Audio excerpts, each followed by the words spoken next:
के लिए उसको खर्च कर दीजिए, बस। और दूसरी एक छोटी सी बात ये थी कि चैनल में कुछ लोग आए थे अभी, उन्होंने कहा कि 25 सीटें विधानसभा चुनाव में हमें भी मिलनी चाहिए। तो हमने कहा भी आपकी बात हम वहाँ तक पहुँचाएंगे, बाकी फैसला ये सब जो मुद्दे हैं ये सब आपको आपस में बैठ के ही पार्टी को ही तय करने हैं। आप लोगों के बीच में पब्लिक रिप्रेजेंटेटिव जो चुने प्रतिनिधि हैं उन्हीं को तय करना है, इसमें हमारा दखल नहीं है। जहाँ तक मुस्लिम कॉन्फ्रेंस का सवाल है, जैसा पिछले दिनों हमने कहा था, अब जो अगली मुस्लिम कॉन्फ्रेंस है चैलेंजेस बिफोर द मुस्लिम्स, वो 5 सितंबर को भोपाल में हम करने जा रहे हैं, जिसमें मैं दावत देता हूं आप सबको, मंच पे बैठे हुए नेताओं को, कि सब वहाँ आएँ और अपनी बात सुने, अपनी बात कहें, दूसरों की बात सुने। और डिफरेंस केवल इतना सा रहेगा इस बार खुर्शीद साहब कि आप आएंगे, मंच पे बैठेंगे, आप हमें माला पहनाएंगे हम आपको, लेकिन चीफ गेस्ट और सदारत का काम जो है एक कॉमन मुस्लिम, आम मुसलमान वहाँ करेगा और आप उसे प्रोत्साहन देंगे, ये है। तो इन शब्दों के साथ मैं एक बार फिर आपका शुक्रिया करता हूँ। मंच पे जो बैठे हुए लोग हैं, सरकार से जुड़े हुए लोग हैं, जिन्होंने ये फंक्शन अच्छे से किया, उन सबको आपकी तरफ से शुक्रिया अदा करता हूँ। Thank you. Thank you. मैं चंद्रा साहब का बहुत बहुत धन्यवाद करना चाहूँगा।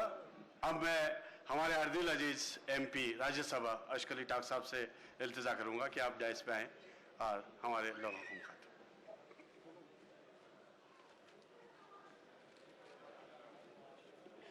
अस्सलाम वालेकुम। दोस्तों और बुजुर्गों, मुस्लिम प्रोग्रेसिव फ्रंट की ओर से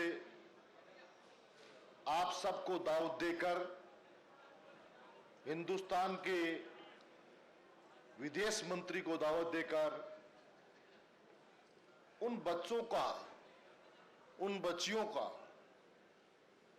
हौसला अफजाई, शाबाशी, मुबारकबाद, जो इस कौम का मुस्तकबिल है, के लिए आप और हम जमा हैं। मैं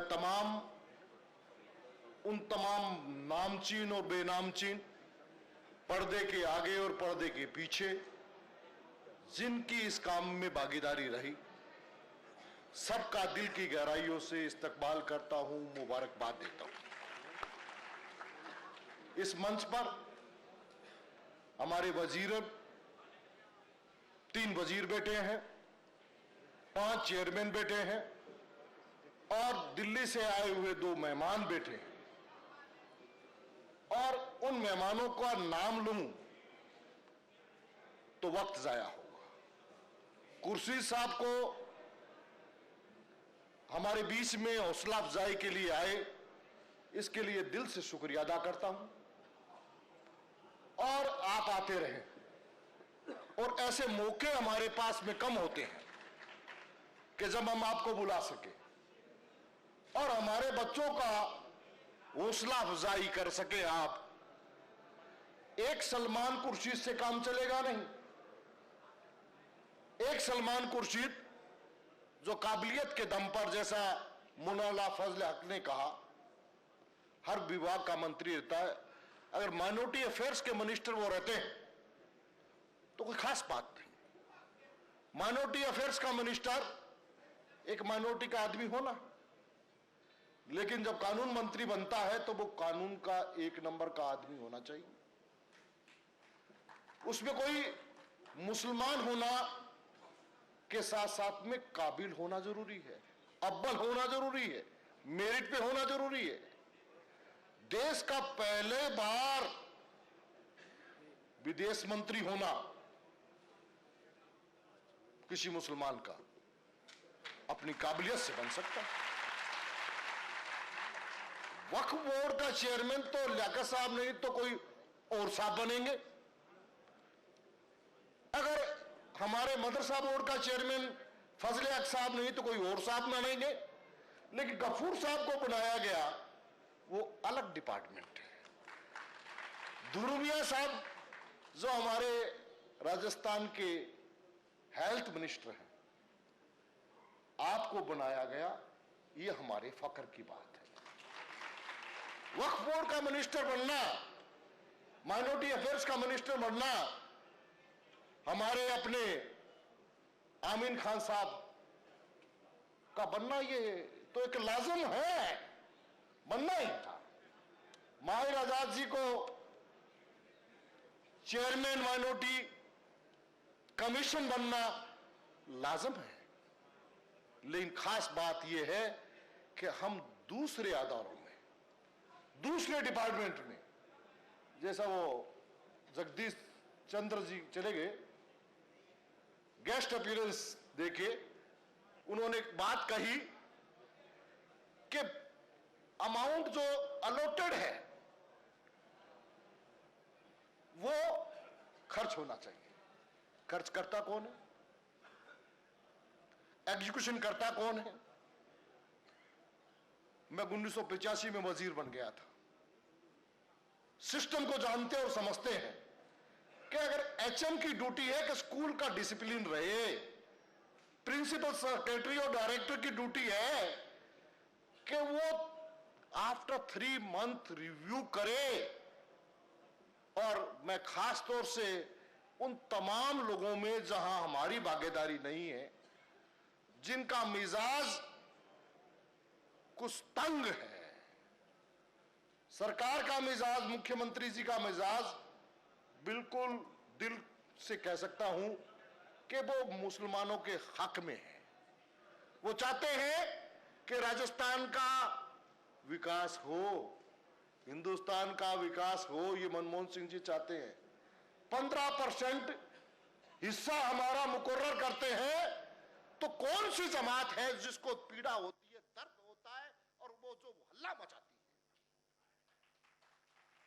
और जब हमारी इंफॉर्मेशन मांगी जाती है, हमारी माली हालत की, हमारी एजुकेशनल हालत की, हमारी सोशल हालत की, तो भाई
बनाएंगे और हमारे हक सुरक्षित रहेंगे। धन्यवाद। जय हिंद। ऐसा कि खाते रहिए, जायका ऐसा कि चटकारा लेते रहिए। रियलिटी शो में अपने लजीज पकवानों से सबका दिल मोह लेने वाली मारूफ शेफ ज़ैबी ज़ुबैर अब आ रही हैं ETV उर्दू पर। मैं ज़ैबी ज़ुबैर लेकर आ रही हूँ आपका पसंदीदा प्रोग्राम अक्से रसोई। रहिए इस रमजान हमारे साथ। अक्से रसोई वीर का हफ्ता दोपहर 1:30 बजे सिर्फ ETV उर्दू पर।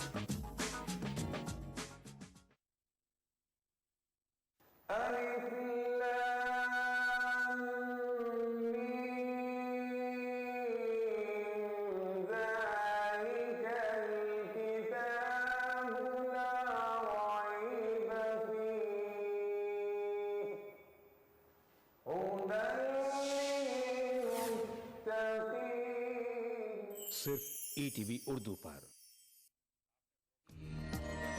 माह रमजान इसका एक बहुत अच्छा मैसेज न सिर्फ राजस्थान में मगर पूरे मुल्क में जाएगा। और ये जो आपने हौसला अफजाई का जो ये एक शुरुआत करी है, मैं आपको कहना चाहता हूँ कि आगे आने वाले वक्त में जिस लायक भी रहे, हम इंशाअल्लाह आपके साथ ऐसे मौके पे और ऐसे काम में साथ रहेंगे।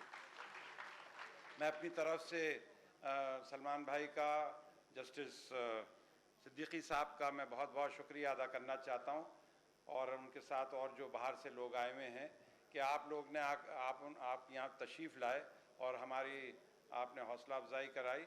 तो मैं ये इस उम्मीद के साथ कि आगे आने वाले वक्त में भी आप वक्तन हमें गाइड करते रहेंगे। मैं सिर्फ एक दो छोटी सी बात कहना चाहता हूँ, बताना चाहता हूँ। आप में से कई ऐसे शख्सियत यहाँ सामने बैठे हुए हैं। 1995 में 95 में हमारे मदरसा में मॉडर्नाइजेशन ऑफ एजुकेशन का एक पहल करी गई थी। उसमें हमारे मिली काउंसिल के लोगों ने इनिशिएटिव लिया था। वो सब में पहले उन्होंने पहल करी थी, और मैं एक MLA था, और हमने उस ज़माने की गवर्नमेंट को ये कहकर और ये मॉडर्नाइजेशन का काम शुरू किया था। 67 मदरसे रजिस्टर पहले साल में हुए थे। जब अशोक गहलोत जी की सरकार पहले बनी 1998 में, तो उन्होंने इसको फॉर्मल शेप देकर इसको मदरसा बोर्ड तामील किया और चेयरमैन मुकर्रर किया।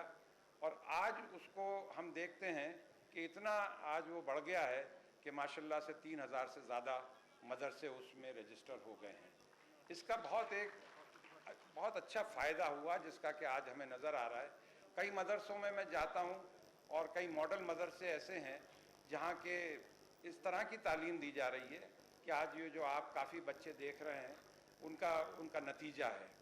और जब मैं 98 में मुझे आप लोगों की दुआ से मौका मिला कि मैं पार्लियामेंट में जाऊँ, राज्यसभा में जाऊँ, एक बहुत ख़राब माहौल चल रहा था। और वहाँ मदरसों को ये कहा जाता था कि ये आतंकियों के अड्डे हैं।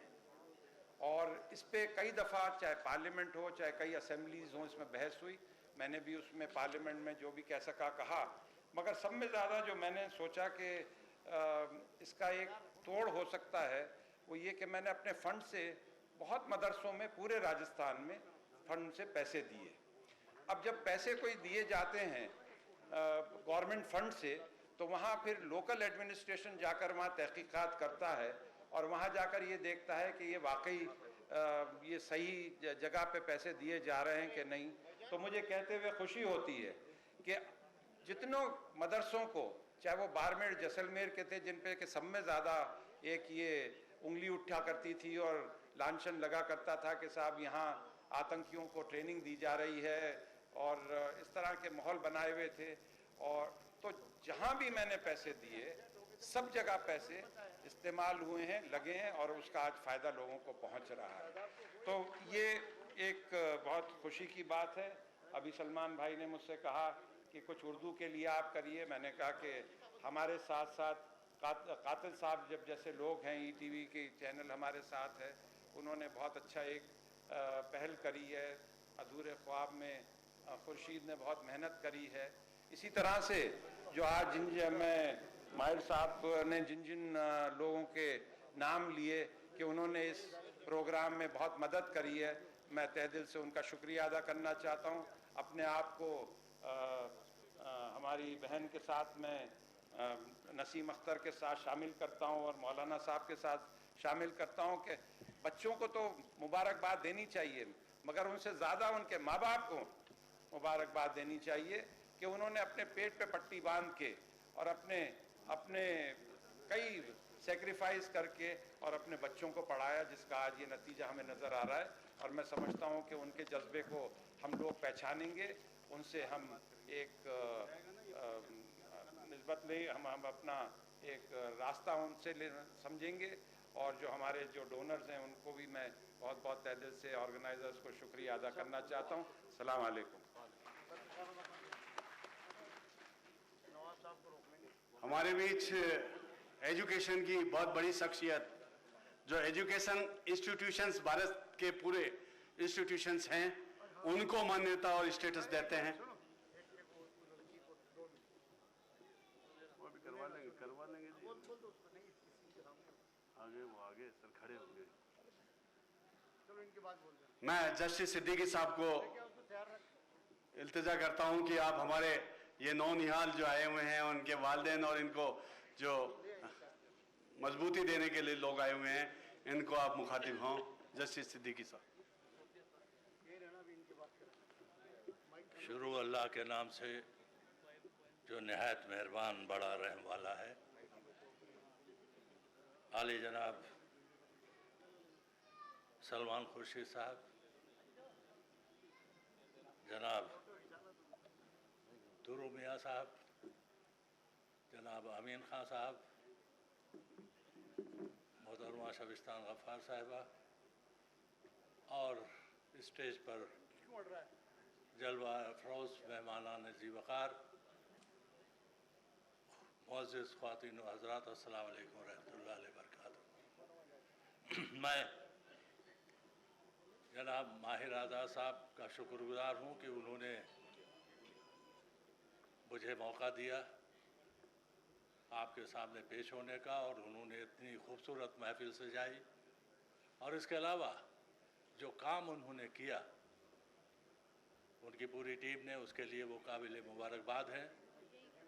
मैं उन बच्चों बच्चियों को जिन्हें अवार्ड मिला है उनको और उनके साथ साथ उनके वालिदैन को भी सलाम करता हूँ, और मैं दुआ करता हूँ कि जिस तरह से उन्होंने मेहनत की है उसी तरह से और भी हमारे कौम के बच्चे बच्चियाँ आगे बढ़ें। आपको मालूम है कि तरक्की और खुशहाली का हर रास्ता तालीम के मैदान से होकर ही गुज़रता है, और इस तालीमी जिहाद में माँ का रोल सबसे ज़्यादा अहम रहता है। एक लड़का जो बहुत कम उम्र में यतीम हो गया, उसकी वालिदा ने उस लड़के के करीबी अजीज़ के पास उसे पढ़ने के लिए भेजा। वहाँ उस लड़के पर बहुत मज़ालिम किए गए, उसे झूठा खाना दिया जाता था, बर्तन मंजवाए जाते थे। चुनांचे वो एक दिन वो लड़का घबरा करके अपनी माँ के पास वापस आ गया कि मैं अब नहीं पढ़ूंगा और न मैं वहाँ जाऊंगा। अगर हमारी आज की माँ बहनें होती तो वो फ़ौरन उस बच्चे को अपने गले से लगाती हो, कहने नहीं बेटा तुम मेरे सामने रहो, तुम्हें बिल्कुल जाने की ज़रूरत नहीं है। लेकिन उस माँ का जवाब सुनिए, उन्होंने कहा बेटा तुम्हें जाना तो पड़ेगा और तालीम भी हासिल करना पड़ेगा, क्योंकि जो माँ अपने बेटे को तालीम नहीं देती है वो डायन कहलाती है। चाहे वो बेटा जाता है, तालीम मुकम्मल करता है और बाद में वही बेटा लाल बहादुर शास्त्री बन करके इस मुल्क का वजीर आज़म बनता है। तो ये माँ का बड़ा अहम रोल है। दूसरी बात जो मैं आपको बताऊं, जो कई कमेटियां बैठी हमारे हालात पर मातम करने के लिए। सभी जानते हैं कि हमारी समाजी, सियासी, सकाफती पसमानदगी की जड़ एक ही है, वो हमारी तालीमी पसमानदगी है। इसके लिए हम खुद जिम्मेदार हैं। हमने माजी में 3 बड़ी गलतियां की। पहली गलती ये कि हमें अंग्रेज़ों की मुखालफत करना थी, पर अंग्रेज़ी ज़बान की नहीं। हम ये भूल गए कि किसी मुल्क की ज़बान तो हो सकती है, मगर ज़बान का कोई मुल्क नहीं होता।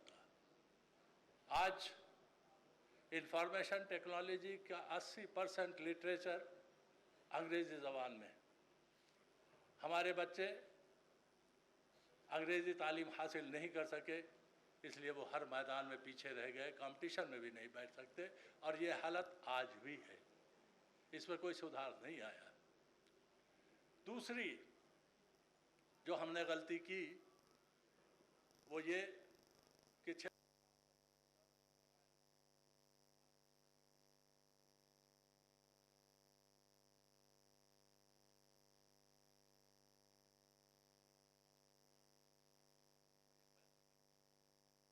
कन्फ्रंटेशन करा दिया। ये तफरीक, दीनी और दुनियावी तालीम की तफरीक रहबानियत की तरफ इशारा करती है। नफ्स को कुचल डालना रहबानियत है, और नफ्स पर ताबे शरा होकर काबू पाना रब्बानियत है। इस्लाम रब्बानियत की तालीम देता है, रहबानियत की नहीं।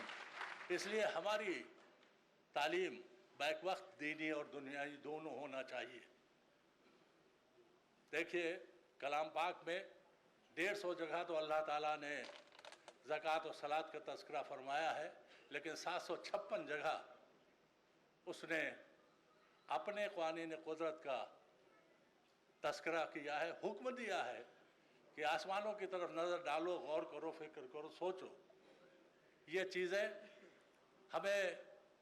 हम पर फ़र्ज़ करते हैं कि हम रिसर्च करें, लेकिन हमारे यहाँ रिसर्च के तालीमी इदारों की बहुत कमी है, और इसलिए हम आज भी पीछे हैं। एक शायर ने बहुत अच्छा इस पर एक शेर कहा है कि जो हमने 7वीं सदी में अपने पाँव उल्टे किए, कि हमारे पाँव उल्टे थे, फ़कत चलने से क्या होता, बहुत आगे गए लेकिन बहुत पीछे निकल आए। आज भी वही है एहसास।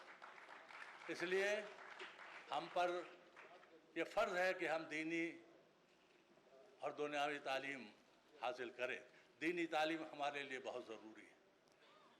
मदारिस में दीनी तालीम दी जाती है, और ये मदारिस हमारे दीन के किले हैं।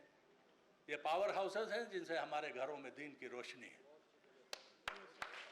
और ये अगर मदारिस न होते तो आपकी ये उर्दू ज़बान, ये स्क्रिप्ट, ये सकाफ़त, ये तहज़ीब, ये ज़िंदा नहीं रह सकती थी। ये उनका कंट्रीब्यूशन है कि वो इतनी इल्ज़ामात के बावजूद भी इसको कायम किए हुए हैं। मदरसा एक वाहिद ऐसा स्कूल समझ लीजिए या इदारा जहाँ आपको अदब आदाब, अच्छे बुरे, हराम और हलाल की तमीज़ सिखाई जाती है, किरदार की आबियारी की जाती है। इसलिए दीनी तालीम ज़रूरी है। मैं भी मदारिस का निकला हुआ हूँ और मुझे फ़ख्र है इस पर, लेकिन इसके साथ साथ मॉडर्न एजुकेशन भी हमारे लिए बहुत ज़रूरी है। और तीसरी जो गलती हमने की वो ये कि हमने आपसी इत्तेहाद और इत्तेफाक दोनों ख़त्म कर दिए। जहाँ में एक मिसाल थी हमारे इत्तेहाद की, अलग अलग से क्या हुए, ज़रा से होके रह गए। और शफीक जौनपुरी ने एक बहुत अच्छा शेर कहा है इस पर कि हम आंधियों से भी अपना वजूद मनवा लें, हम आंधियों से भी अपना वजूद मनवा लें, ज़रा दुरुस्त तो हो तरतीब आशियाने की।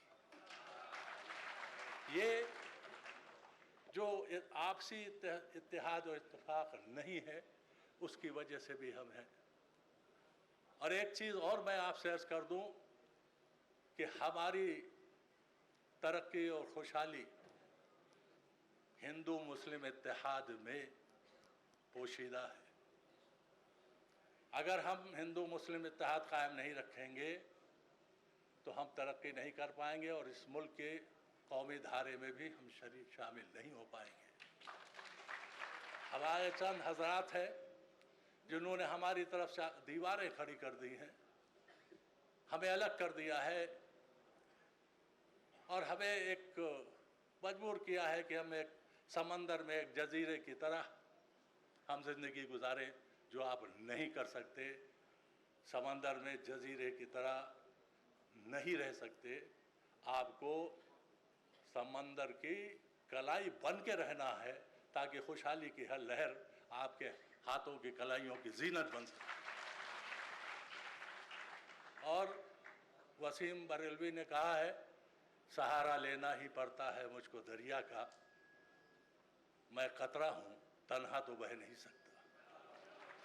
यह तन्हा बहने की जहनियत को आप त्याग दीजिए, अपनी सोचों को बदलिए।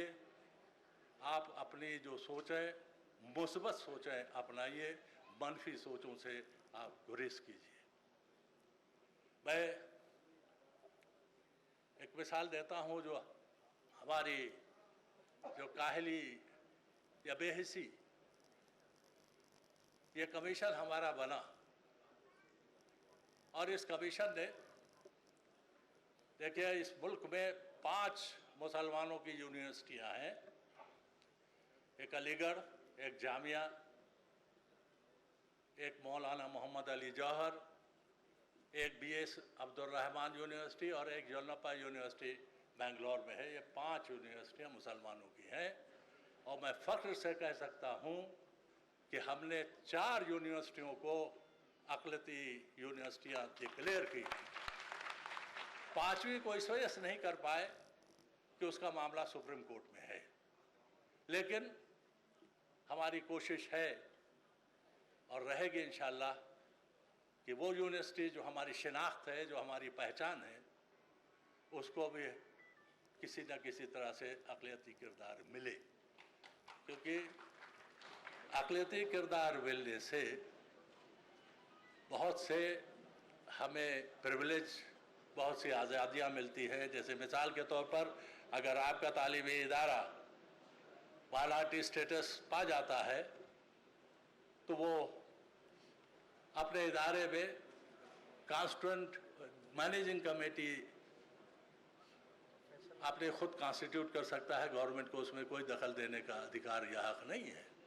इसी तरह से अगर वो सरकार से कोई मदद नहीं ले रही है तो 100% बच्चे अपने कौम के वो दाखिल कर सकती है, लेकिन अगर सरकार से कोई माली इमदाद ले रही है तो उसे एक परसेंटेज तक गैर मुस्लिम बच्चों को भी दाखिला देना पड़ेगा। लेकिन सरकार से माली इमदाद लेने में उसका अक़लियती किरदार इंटैक्ट रहता है, वो बर्बाद नहीं होता। तीसरी है जो सबसे बड़ी आज़ादी आपको मिलती है, वो ये कि आप अपने तालीमी इदारों के टीचिंग और नॉन टीचिंग स्टाफ को गवर्नमेंट के ज़रिए मुकर्रर शुदा क्वालिफिकेशन के मुताबिक उनको आप सिलेक्ट कर सकते हैं, अपॉइंट कर सकते हैं। उसमें भी गवर्नमेंट को कोई इंटरफेरेंस नहीं होगा, कोई मदाखलत नहीं होगी। इसी के साथ साथ आप अपने इदारे के लिए एक रीजनेबल फीस स्ट्रक्चर बना सकते हैं और अपने इदारे के जो ऑफिशल्स हैं उनके खिलाफ डिसिप्लिनरी एक्शन भी ले सकते हैं। 2 आज़ादियाँ आपको और मिलती हैं, वो ये कि एक तो policy of reservation in admission आप पर लागू नहीं होती। Policy of